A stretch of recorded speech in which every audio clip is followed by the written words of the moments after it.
Israel और Iran के बीच चल रहे तनाव और संघर्ष के बीच एक चौंकाने वाला मोड़ सामने आया है। अब इस संघर्ष में पाकिस्तान की भूमिका को लेकर गंभीर आरोप लगाए जा रहे हैं। एक और पाकिस्तान सार्वजनिक रूप से ईरान के पक्ष में खड़ा नजर आता है, इजराइल के खिलाफ बयानबाजी करता है और मुस्लिम एकजुटता का दावा करता है।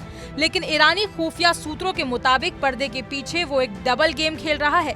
दावा किया जा रहा है कि पाकिस्तान ने न केवल ईरान को धोखा दिया है बल्कि उसकी सैन्य संरचना को भी नुकसान पहुंचाया है। दरअसल 13 जून को हुए इजरायली हमले में ईरान के टॉप सैन्य कमांडर मोहम्मद हुसैन बाघेरी मारे गए थे। अब ईरानी सूत्रों का कहना है कि इस हमले के पीछे पाकिस्तान के सेना प्रमुख और field marshal general Asim Munir का हाथ था।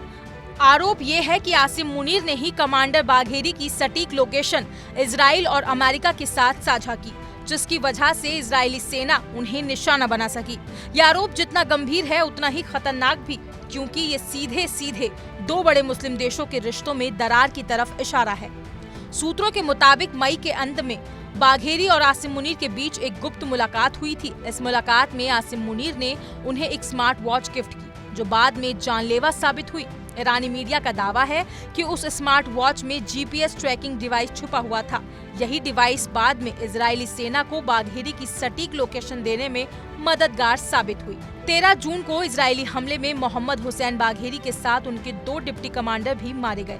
इस हमले को लेकर ईरान के भीतर गुस्सा और आक्रोश है, लेकिन अब जो खुलासे हो रहे हैं वो गुस्सा पाकिस्तान की ओर भी मुड़ता दिख रहा है। इतना ही नहीं, ईरानी सूत्रों का ये भी दावा है कि बाघेरी से मुलाकात के कुछ ही दिनों बाद जनरल आसिम मुनीर ने गुपचुप तरीके से राष्ट्रपति डोनाल्ड ट्रंप से भी मुलाकात की। ये मीटिंग कहां और कैसी हुई, इस पर अभी तक कोई आधिकारिक पुष्टि नहीं है, लेकिन ये बात रणनीतिक हलकों में तेजी से फैल रही है कि पाकिस्तान अब पूरी तरह पश्चिमी शक्तियों के साथ खड़ा नजर आ रहा है और अपने पुराने इस्लामिक सहयोगियों को धीरे धीरे किनारे कर रहा है। दूसरी ओर ईरान और इजराइल के बीच जंग अपने चरम पर है। पिछले 10 दिनों में ईरान को भारी नुकसान उठाना पड़ा है।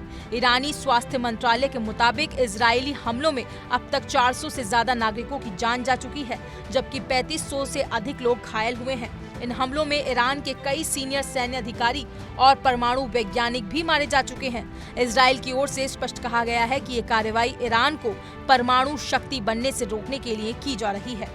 13 जून को हुए बड़े हमले के बाद नेतन्याहू ने बयान दिया था कि ईरान तेजी से न्यूक्लियर प्रोग्राम का काम कर रहा है और अगले 3 सालों में वो 10,000 से ज्यादा बैलिस्टिक मिसाइल बना सकता है।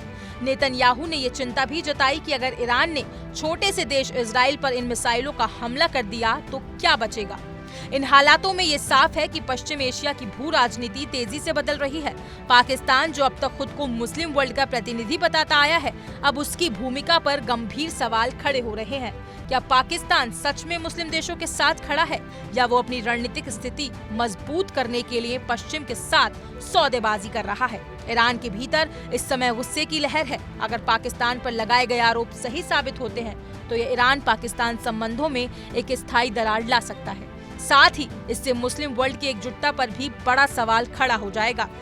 इजराइल ईरान संघर्ष भले ही फिलहाल 2 देशों के बीच की लड़ाई लगती हो, लेकिन इसमें जिस तरह पाकिस्तान, अमेरिका और अन्य ताकतें शामिल हो रही हैं, उससे ये साफ है कि ये जंग अब एक बड़े अंतर्राष्ट्रीय संकट का रूप ले रही है। फिलहाल इस खबर में इतना ही। अपनी राय कमेंट सेक्शन में जरूर साझा करें और ऐसी ही तमाम हर बड़ी अपडेट के लिए इंडिया डेली को सब्सक्राइब करना ना भूलें।